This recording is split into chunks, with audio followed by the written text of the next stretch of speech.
महाराज की।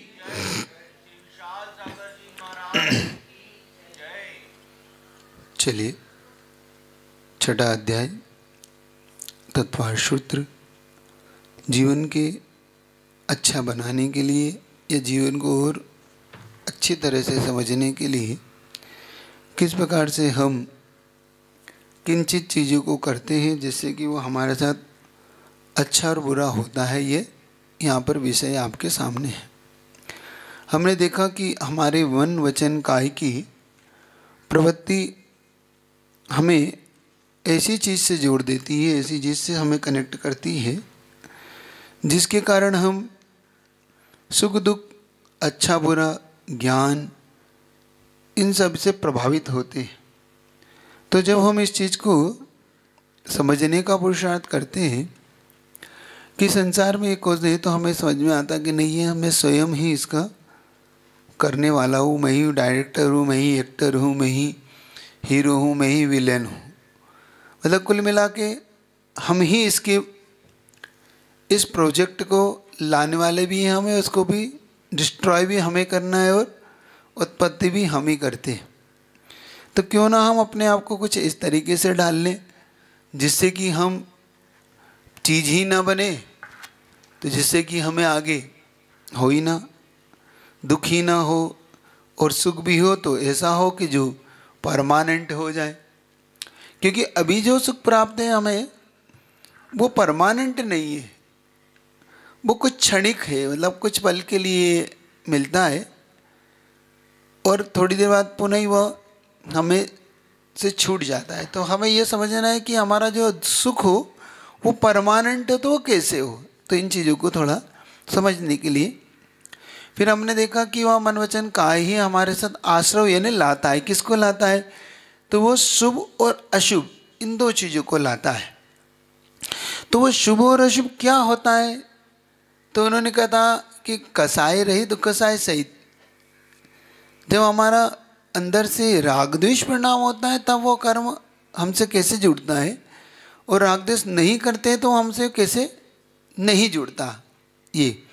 तो उन्होंने कहा इसका आधार क्या है? तो तीव्र भाव, मंद भाव, ज्ञात भाव, अज्ञात भाव, इन भावों को हमने देखा था। फिर वहाँ पे उन्होंने अधिकरण के रूप में भाई जीव के द्वारा भी होता है, अजीव के द्वारा भी होता है, ये आपको बताया था। याद है आपको? थोड़ा थोड़ा माइंड में आप इसको रिपीट करेंगे तो आपको समझ में आएगा कि मैं कहाँ कहाँ अपन पहुँच चुके हैं। हेलो। फिर हमने देखा कि हमारे मन वचन काया के द्वारा जब जीव करता है तो संभ्रम, समारंभ, आरंभ, करत, कारित, अनुमना, मन वचन काया, क्रोध, मान, माया, लोभ, इनसे वो 108 ऐसे द्वार खोल लेता है जिनसे वो कनेक्ट होता है। अजीव अधिकरण में हमने देखा कि वह 5 इंद्रिय है, 4 कसाय है ना, अवरत है, इनके द्वारा वो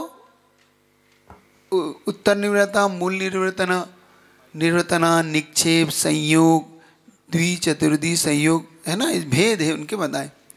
फिर अपन पहुँचे थे ज्ञानावर्णी और दर्शनावर्णी कर्म के बंध के ऊपर।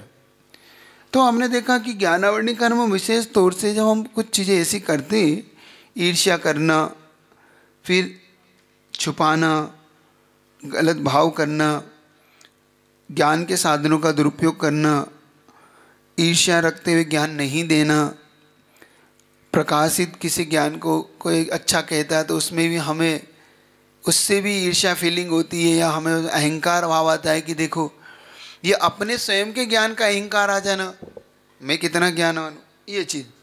इसी प्रकार से दर्शनावर्णी कर्म में थोड़ा हम समझे, जो हमें दर्शनावर्णी कर्म बनता है तो ज्ञान देखने का काम करता है, ज्ञान जानने का काम करता है, दर्शन देखने का काम करता है। तो हमारे देखने में क्या चीज़ बाधित होती है वो आज समझने का हम पुरुषार्थ करते हैं।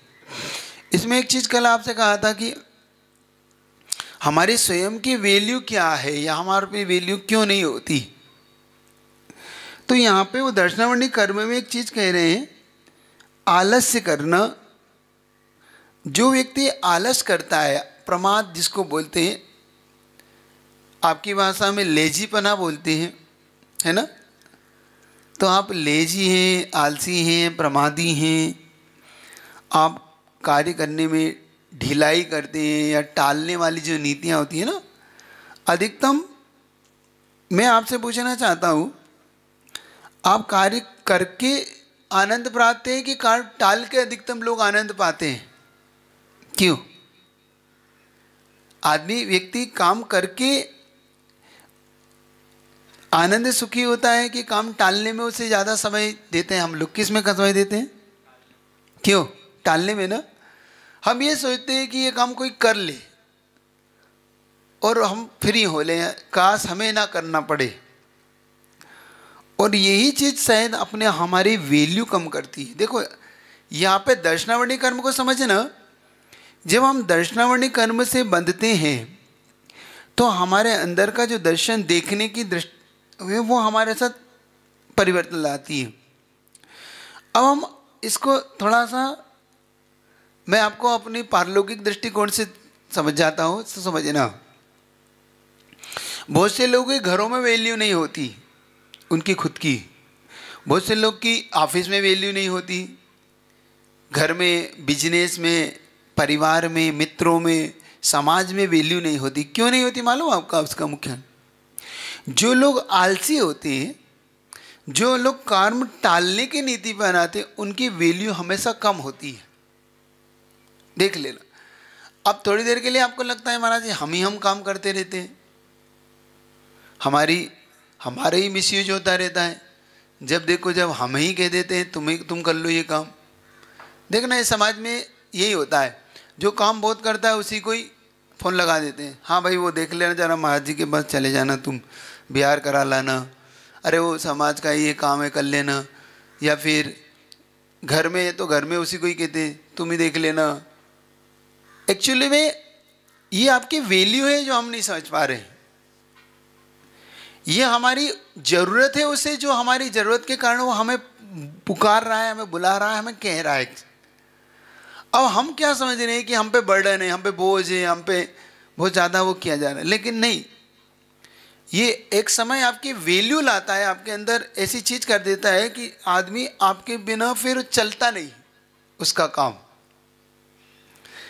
इसका एक एग्जाम्पल फॉर एग्जाम्पल देता हूँ। एक कंपनी में एक बॉस और वो उसका काम करते थे।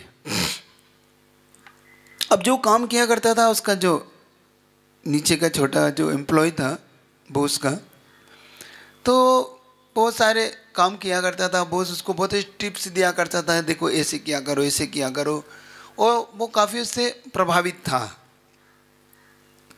संयोग से था उसने एक दिन कंपनी चेंज की, स्विच की कि भाई कंपनी में, तो बॉस ने कहा ठीक है अगर तुम्हारी उन्नति है तो तुम कर लो, कंपनी चेंज कर लो, कोई बात।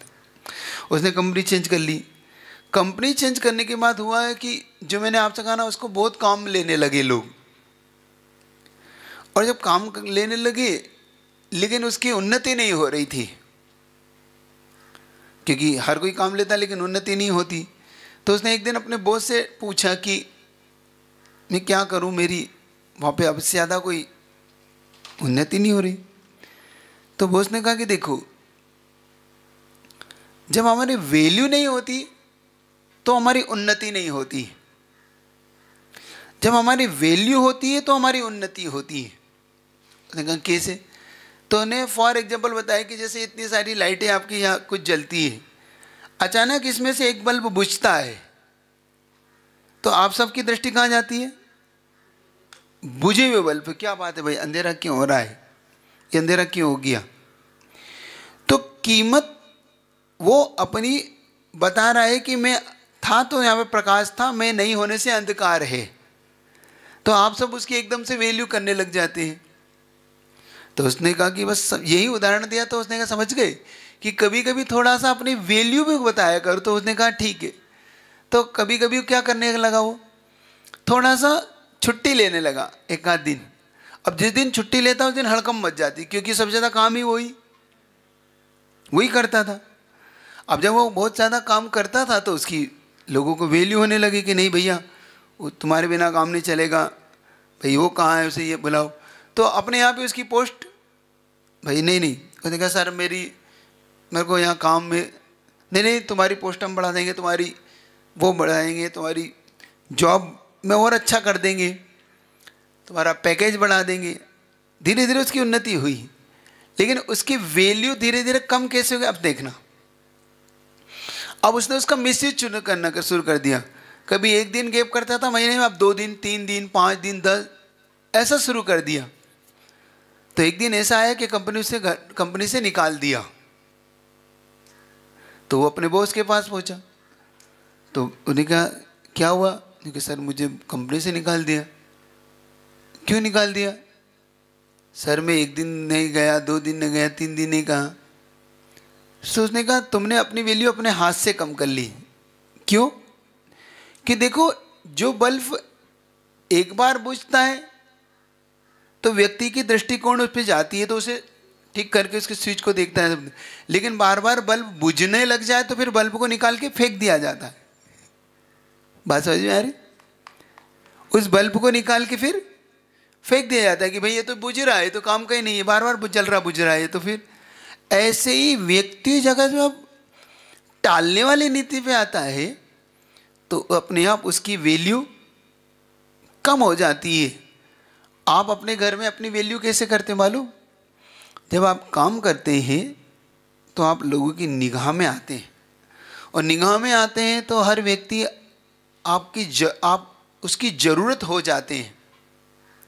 और जब आप किसी व्यक्ति की ज़रूरत हो जाते हैं तो हर व्यक्ति आपकी वैल्यू करने लगता है। लेकिन शुरू में नहीं होती ये वैल्यू कुछ दिनों के बीतने के बाद होती है। अपन क्या सोचते हैं, शुरू से हमारी वैल्यू नहीं। घर में आप देखना, शुरू में जब नए नए लोग आते हैं, जैसे कोई शादी करके आता है कुछ, तो थोड़े दिन के लिए वो अपनी वैल्यू कम ज़्यादा होती है। लेकिन जब वो धीरे धीरे उसमें से 4 लोग आलसी हों, 2 लोग काम करने वाले हो, तो उन 2 लोगों के अपने आप पूरे घर में वैल्यू हो जाती है, और 4 लोगों को फिर इग्नोर होने शुरू हो जाता है। तो हमें लगता है हमारी उपेक्षा हो रही है, होता है ना? घर में क्या होता है? अच्छा सही बताओ, आप जब घर में कुछ नहीं करते तब आपकी वैल्यू होती है कि करते जब आपकी वैल्यू होती है? कब याद करता है आपको? माइक से बताओ, मुझे समझ में ही नहीं आ रहा क्या बोल रहे? करते जब हम काम करते हैं। हाँ। और अगर हम नहीं करें तो क्या प्रॉब्लम आती है, कोई बताएगा? जैसे कि मान लो आप काम टालते हैं, जैसे एक नीति होती है, आप बनो पगला काम करे अगला, होता है ना? हम तो पागल बन गए कि नहीं मुझे तो आता ही नहीं, मैं तो समझता ही नहीं हूँ, मैं तो जानता भी नहीं हूँ। कुछ लोग इस नीति के होते हैं, और जब वो इस नीति के लोग होते हैं तो वो काम टाल देते हैं। वो समाज में भी, अरे मुझे नहीं आता, अरे मैं कहाँ जाऊँगा, मुझे ये रास्ता नहीं। तो क्या होता है, जरा बताएंगे आप लोग में से कोई? हाँ, क्या होता है महाराज जी? पर कभी कभी ऐसा होता है कि 2 लोग या एक काम कर रहा है, बाकी 3 लोग काम नहीं कर रहे हैं, तो काम करने वाला थक जाता है, परेशान हो जाता है, और फिर चिड़चिड़ा हो जाता है उनके ऊपर कि हम ही करते रहें। तो ऐसे में क्या सोचना चाहिए? ये मैं यही तो पूछ रहा हूँ कि आप अपनी वैल्यू चाहते कि नहीं, कीमत चाहते कि नहीं? चाहते हो तो कीमत चाहते तो काम करना पड़ता है। अगर वैल्यू नहीं चाहते हो तो किसी काम के नहीं हो, और अगर काम के हो तो फिर आपको उसके प्रति पूरा समर्पण लाना होगा, फिर ये चिड़चिड़ाहट काम नहीं आती आपकी। एक तरफ तो आप चाहते हो कि लोग मुझे पूछें, और एक तरफ आप चाहते हो कि मैं काम ना करूं। जिस वस्तु की या व्यक्ति की वैल्यू नहीं है जब काम का नहीं है। महाराज जी, पर घर पे जिनके साथ रह रहे हैं और आप काम करते रह रहे हो तो भी मतलब वैल्यू नहीं होती, उनको पता है कि इनको रोज करना ही है। नहीं, ऐसा नहीं है। फिर वो बल्ब बुझने वाला एक बताया ना आपको, एक दिन तो फिर थोड़ा सा बल्ब बंद कर लिया, अपने आप ही पता पड़ता है कि भाई ये बल्ब कहाँ बुझा है। क्योंकि जलते समय, मैंने कहा ना, जलते समय वैल्यू नहीं हो रही थी उसकी, तो जब बुझा तब वैल्यू हुई उसकी। तो बुझना मतलब एक आध दिन गैप भी करो, उसका सिस्टम पूरा यही है कि थोड़ा सा जब वैल्यू कम होने लगे ना तो फिर अपनी वैल्यू थोड़ी गई, लेकिन बुझिए मत, नहीं तो उठा के बाहर फेंक दिया जाएगा। बुझना नहीं है अपने को, लेकिन एक आध दिन महीने में 2 महीने में 1 आध दिन थोड़ा सा अपनी वैल्यू तो अपने आप पर तो बढ़ता है कि भाई नहीं नहीं नहीं उसको तो देखो, उसको देखो क्या हो रहा है, क्या हुआ क्या नहीं हुआ, समझ में आ रही। चलिए और कोई बताएगा सर। महाराज जी एक चीज़ और है, तो हमको बोलना चाहिए कि नहीं बोलना चाहिए कि अपना काम करते रहें बस सामने वाले अब बता तो दिया मैंने, अब उसको क्या पूछना है, बार बार बता तो दिया एक बार कि क्या हम अपनी वैल्यू अपने हाथ में है, हम चाहेंगे तो हमारी वैल्यू होगी, हम चाहेंगे तो नहीं होगी। तो वो तो डिपेंड करता है कि आप अपनी वैल्यू किस प्रकार से करवाते हैं। हमें अहंकार से भर के नहीं, ना हमें उसके प्रति कोई, लेकिन हमें जब लगने लगे कि भाई काम की वैल्यू नहीं हो रही, व्यक्ति की वैल्यू नहीं, काम की वैल्यू नहीं हो रही, तो उस काम के प्रति फिर हमें किस प्रकार से करना ये हमें आना चाहिए, मैनेज करना हमें आना चाहिए। जब मैनेज करना आता है तो अपने आप सब अपने आप सारी चीज़ होती है। और ख्याति पूजा लाभ के लिए नहीं करना, एक बात ध्यान रखना, हमें ये बताना भी जरूरी है कि भाई ये काम महत्वपूर्ण है जिसको आप समझ ही नहीं रहे हो, उस काम के प्रति हमारा जब बताना होता है तो उसके प्रति, लेकिन रोज रोज करने से भी गड़बड़ होता है, ये ध्यान रखना, ठीक है। चलिए और कोई बताना चाहेगा आप में से कि क्या प्रॉब्लम आती है आपकी, और कोई प्रॉब्लम आती है आपके यहाँ जीवन में। नमस्ते महाराज जी। महाराज जी मुख्य समस्या तो यही आती है कि जो आपने बोला काम तो करते रहते हैं लेकिन फिर सामने वाला बने रहो पगला और काम करे अगला वाले फॉर्मूला को हमेशा के लिए अपना लेता है। नहीं देखो, हमेशा के लिए अपना तो लेता है, मैं यही तो मैं कह रहा हूँ, जब अपना लेता है तो उसके बाद का मैं आप रिजल्ट बताता हूँ आपको क्या होता है एक्चुअली में। मान लो घर में 2-3 भाई हैं, बेटे हैं, दोनों बेटे तीनों बेटे, अब उसमें से एक व्यक्ति एक बेटा ऐसा है कि भाई काम करो पगला, अपन बन जाओ पगले, नहीं नहीं मुझे नहीं आता। और एक भाई है जो बहुत काम करता रहता है, पिताजी भी उससे ही कहते हैं, माँ भी उससे ही कहती है, भाई जो कुछ भी है। तो मैं धीरे धीरे मैं बताता हूँ होता क्या है।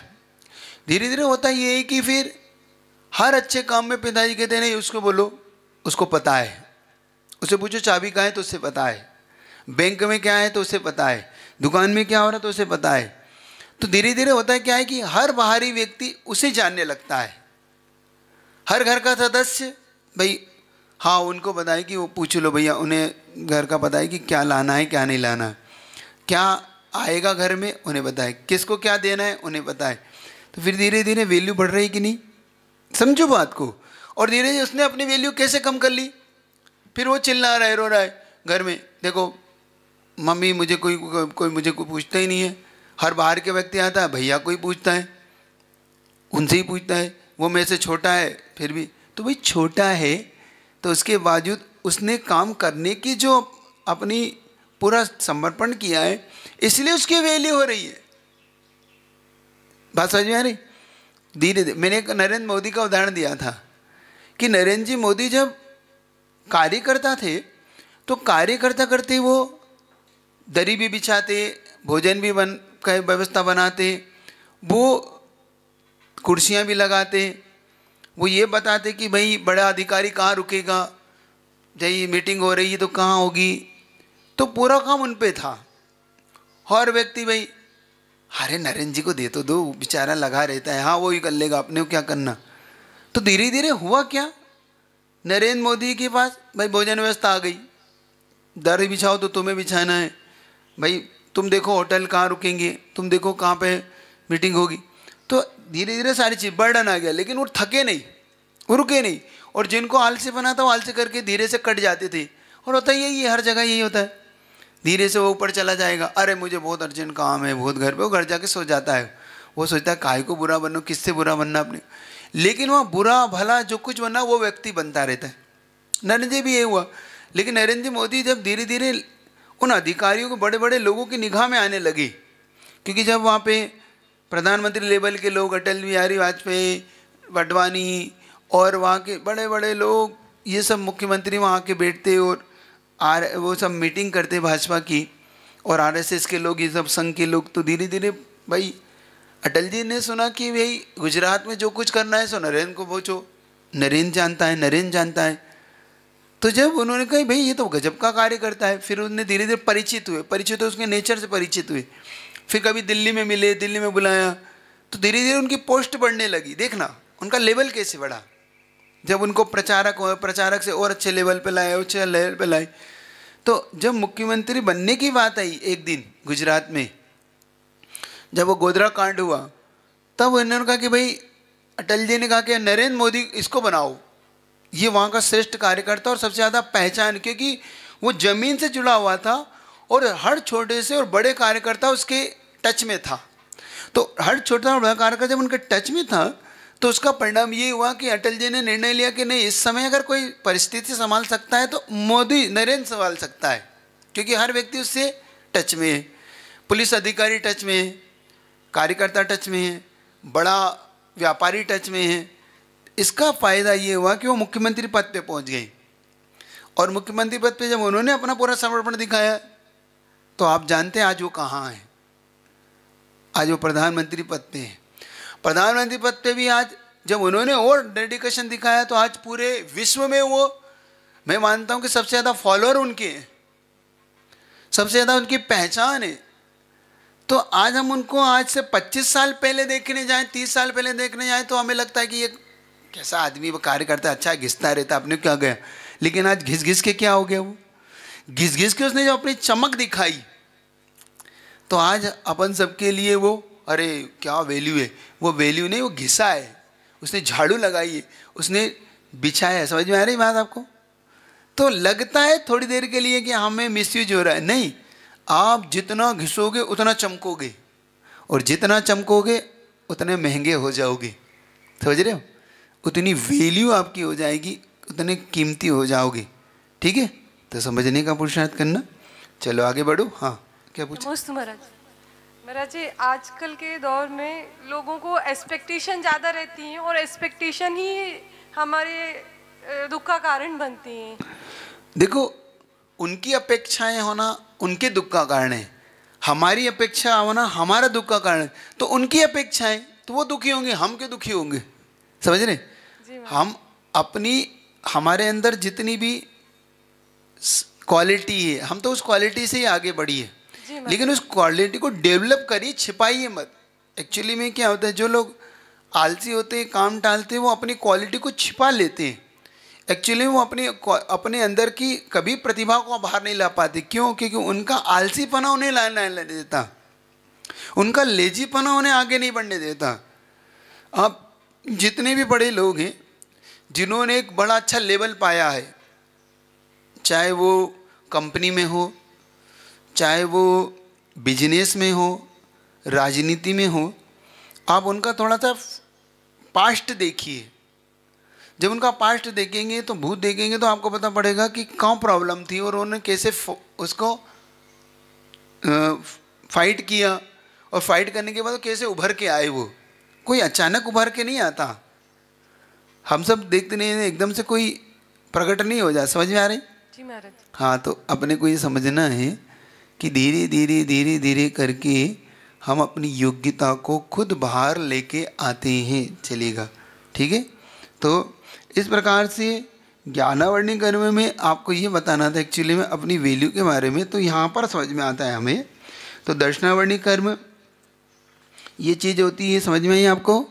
तो कम से कम अगर दर्शनावर्णी कर्म के और भी जो कारण है वो बता देता हूँ आपको। मन से, वचन से, काय से, जब हम किसी के दर्शन करने में अंतराय डालते हैं, मान लो कोई दर्शन कर रहा है और हमने कह दिया कि ठीक है भाई, कहाँ जा रहे हो? ठीक है, मत जाओ, भगवान के वहाँ क्या जाना, चलो घूमने चलते। देखो दर्शन अंतराय। गुरु के लिए जा रहा था, अरे भाई कहाँ गुरुओं के पास जा रहे हो? ठीक है, फिर कभी देख लेना, चलो आज तो मौसम अच्छा, घूमने चलते। तो देखो ये हमने उसे दर्शन डाला।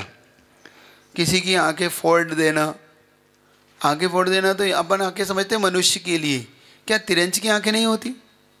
4 इंद्रिय से आंखें शुरू हो जाती है, ध्यान रखना।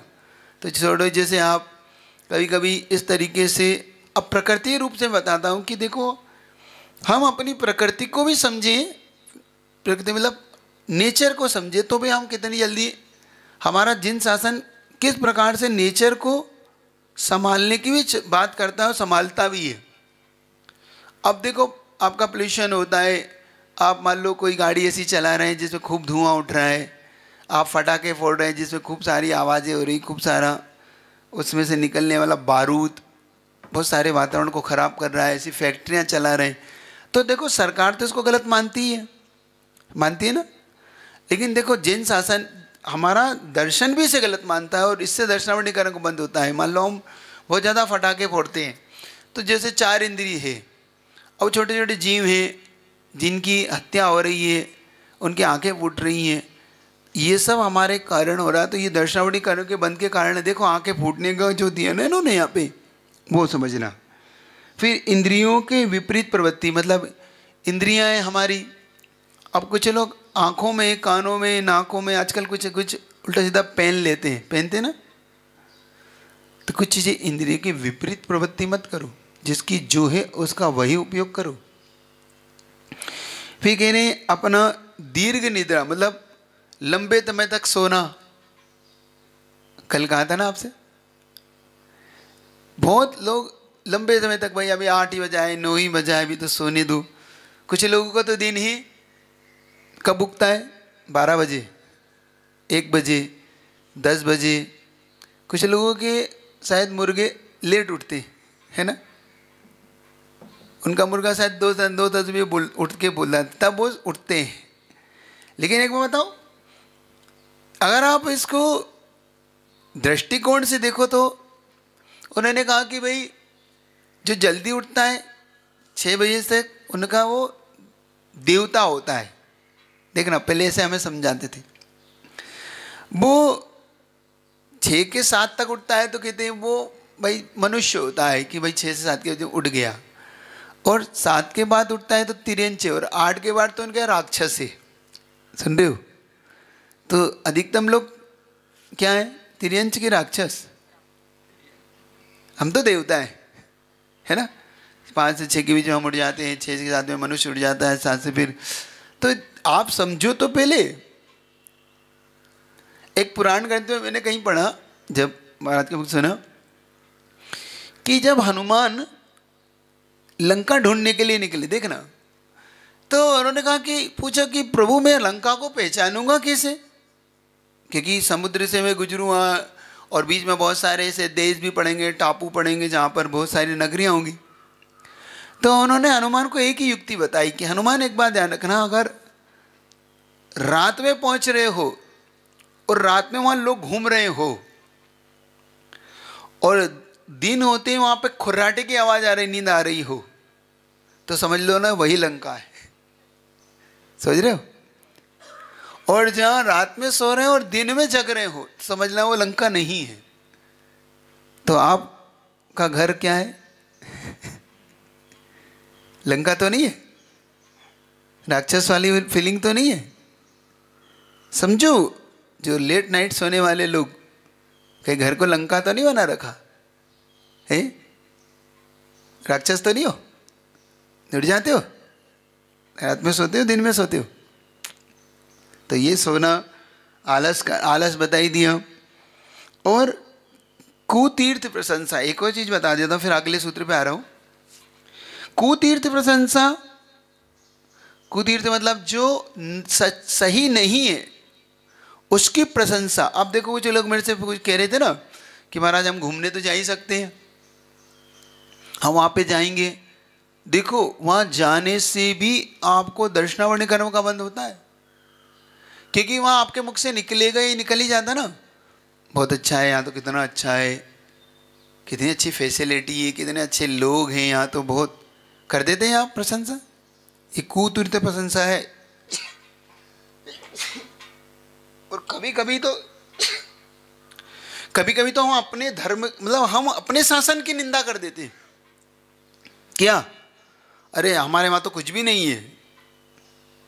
देखो हम वहाँ जाके थोड़े से लोग में, मान लो बहुत अच्छा भोजन है, बहुत अच्छी रुकने की फैसिलिटी है, बहुत अच्छा वहाँ पे, बहुत अच्छा रूम्स है, बहुत अच्छे आपके टॉयलेट हैं, वहाँ पे बहुत अच्छी फैसिलिटी है रुकने की, तो उसमें हम कितने भावुक हो जाते हैं, कितना यहाँ पे कितना बढ़िया है, हमारे यहाँ तो कुछ भी नहीं है, हमारे मंदिर तो ऐसे ही हैं। मतलब हमने अपने मंदिरों की निंदा शुरू कर दी। हम कैसे हो गए कि हमने ये नहीं सोचा कि हमारा देवसाज गुरु की हम निंदा कैसे कर देंगे। देखो यहाँ तो कितना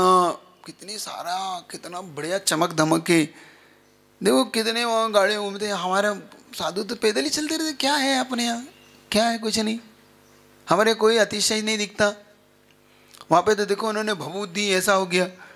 उन थोड़ा सा वहाँ देखो हमारे कितना चमत्कार है यहाँ। तो देखो हम थोड़े से में हमने सब कुछ अपने शासन की भी निंदा शुरू कर दी।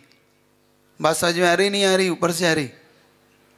ये है दर्शनावरणी कर्म के बंध का कारण।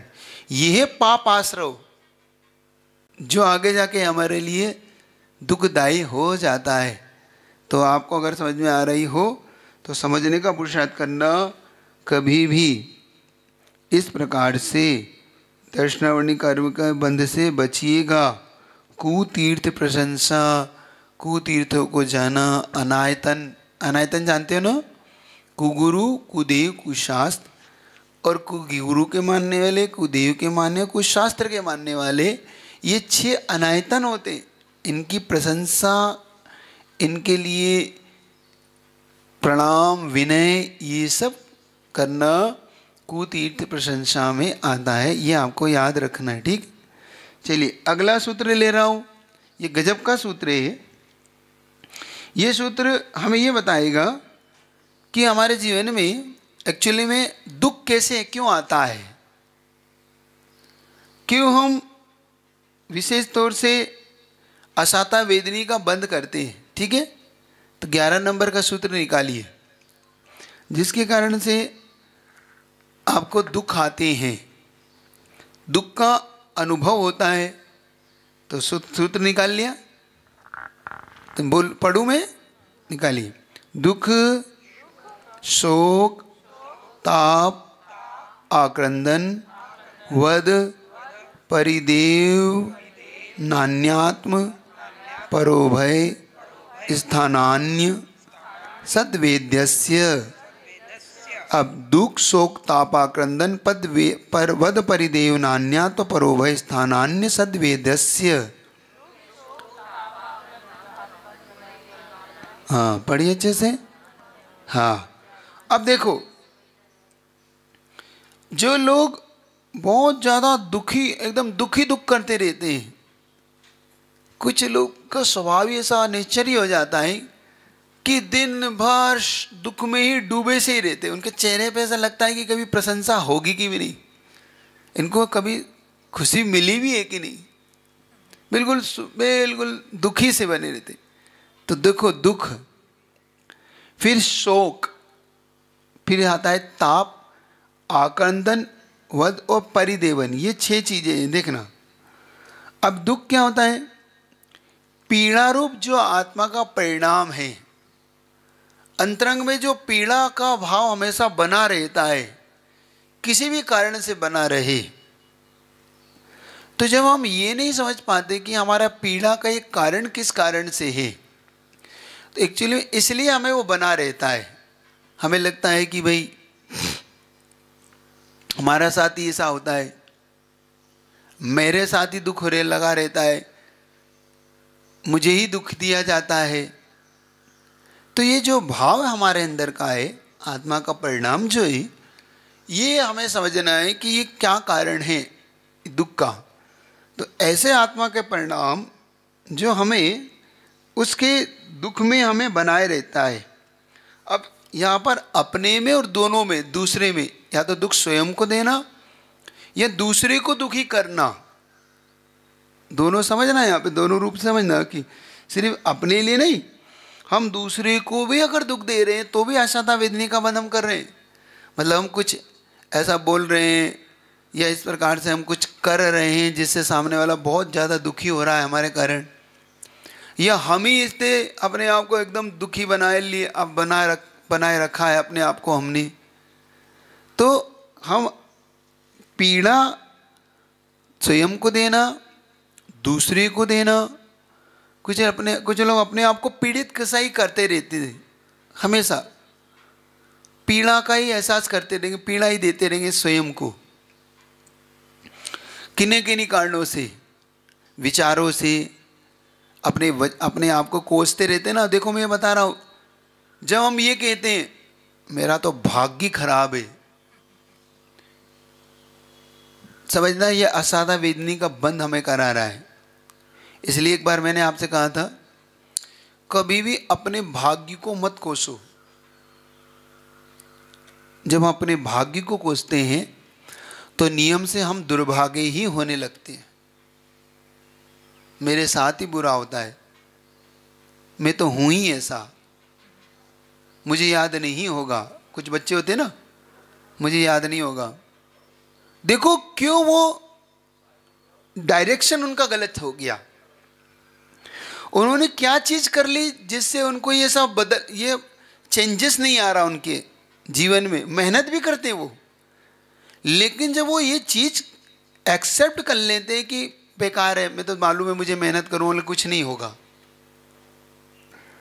अब आप उसे कितने पुश करो, कितने उसे अंदर से उठाओ, वो नहीं उठेगा। क्यों? क्योंकि उसने ये स्वीकार ही कर लिया कि मैं ऐसा ही हूँ, मैं दुर्भागा ही हूँ, मैं मेहनत करूँगा मुझे मालूम है कि मेरा रिजल्ट क्या आने वाला है, बेकार है, मुझे नहीं करना।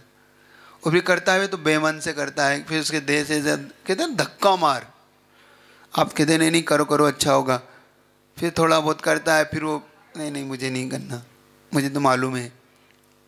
तो जो उसने अपने दुर्भाग्य को कोसने लगते हैं लोग, मुझे मालूम है बिजनेस चलना ही नहीं है। जब हमें ये स्वीकार ही कर लिया है तो अब नहीं चलेगा बिजनेस आपका। मुझे मालूम है वो ट्रेन मैं पहुंच ही नहीं पाऊंगा, मैं कितना ही कर लूँ, मैं कितना ही करता हूँ पहुंच ही नहीं पाता। अब छूटेगी ही ट्रेन आपकी, नियम से छूटनी है आपकी ट्रेन। मुझे मालूम मुझे जॉब मिलना ही नहीं है, वो जॉब तो ठीक है, वो तो चलो फिर भी दे आते, देखा तो नहीं होगा आपका, नहीं मिलेगी जॉब आपको। अब मालूम है वो शांतिवारा से अब कुछ लाभ होता तो है नहीं, भले ही कह रहे हो, चलो फिर भी करा था, अब तुम नहीं मान रहे तो कराओ, नहीं मिलेगी शांतिधारा का लाभ आपको। वो शांतिधारा का मंत्र आपके लिए काम नहीं करेंगे। प्रॉब्लम समझ में आ रही है आपको? नहीं समझ में आ रही? मोटिवेशन दे रहा हूं आपको कि प्रॉब्लम कहाँ है। असाता वेदनी बंध हमें ये बता रहा है। अब देखो जैन शासन आपको क्या बता रहा है, अब वो सूत्र रूप है। प्रॉब्लम किसी को कुछ पूछना तो नहीं है, समझना तो नहीं है इसमें किसी को कुछ है? अनबल समझ में आ रही बात? सब प्रॉब्लम समझ में आ रही? कहाँ है? कैसे हमारा दुर्भाग्य हो? बेड लक क्या होता है? आप लक को बेड लक में कैसे बदल रहे हैं? आप भाग्य को दुर्भाग्य में कैसे बदल रहे हैं? आप क्यों आपके दिन खराब आ रहे हैं? क्यों आपके दिन अच्छे नहीं आ रहे? क्यों आपके दिन नहीं बदल रहे? क्या ऐसा क्या कर रहे हैं आप? समझ रहे हो बात? समझ में आ रही? आप करके देख लेना। आपका मुख से निकले हुए शब्द खुद आपको नीचे गिराते हैं।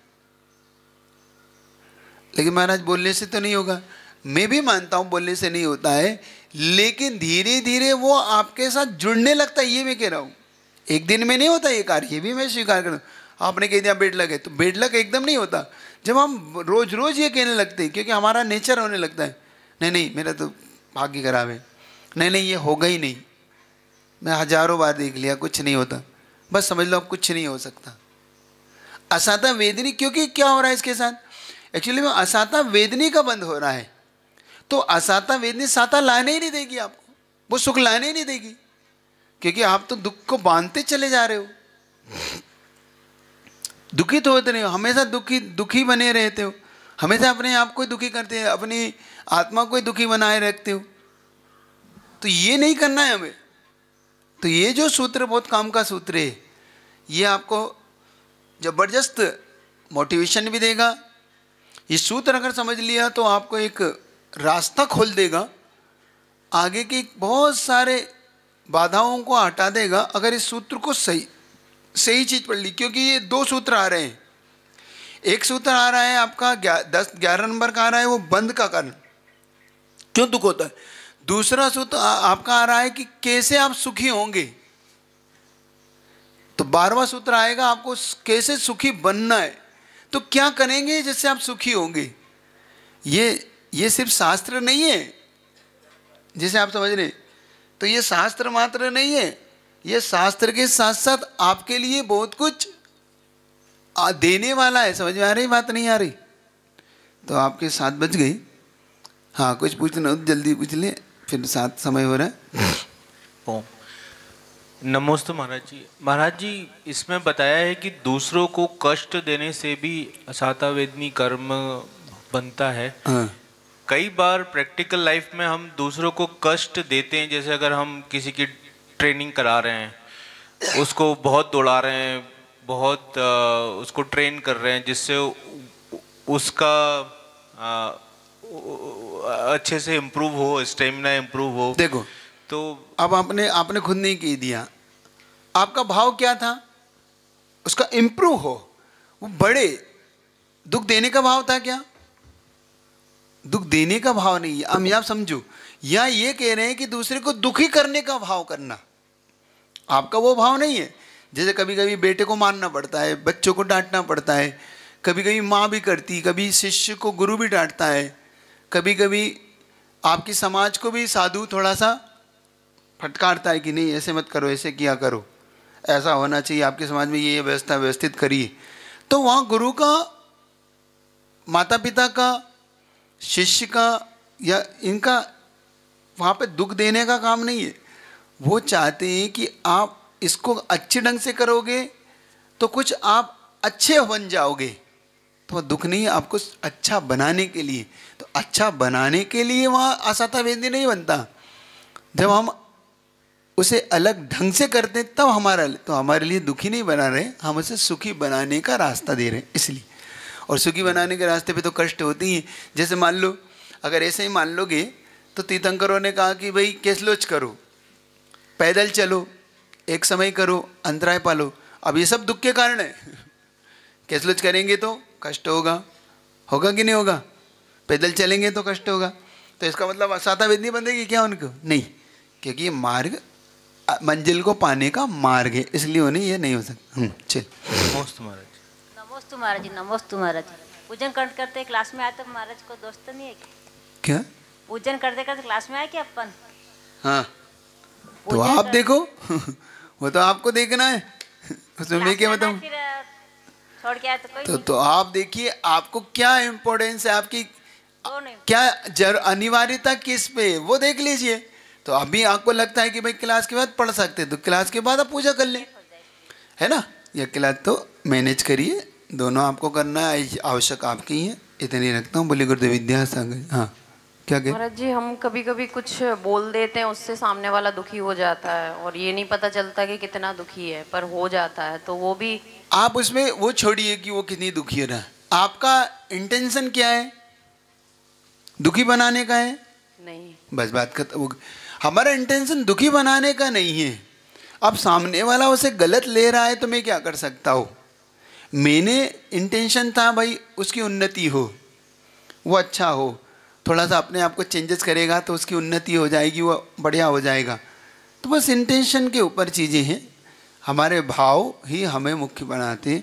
लेकिन कभी कभी थोड़ा सा इंटेंशन का भी ध्यान में ये रख लेना चाहिए कि उससे सामने वाले कितना बदलाव ला रहा है। अगर बदलाव ला रहा है तो ही बोलना चाहिए, और नहीं ला रहा है, वो बहुत ज़्यादा उसको अलग ही ले रहा है, डायरेक्शन ही उसका बदल रहा है, तो फिर थोड़ा सा हमें भी फिर अपने आप को चेंजेस कर लेना चाहिए। दो चीज़ें होती है, या तो वक्त के साथ आप बदलिए या वक्त को आप बदलिए।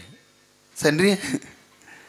या तो वक्त को बदलिए या वक्त के साथ बदलिए, बस इतनी ही सी चीज़ है।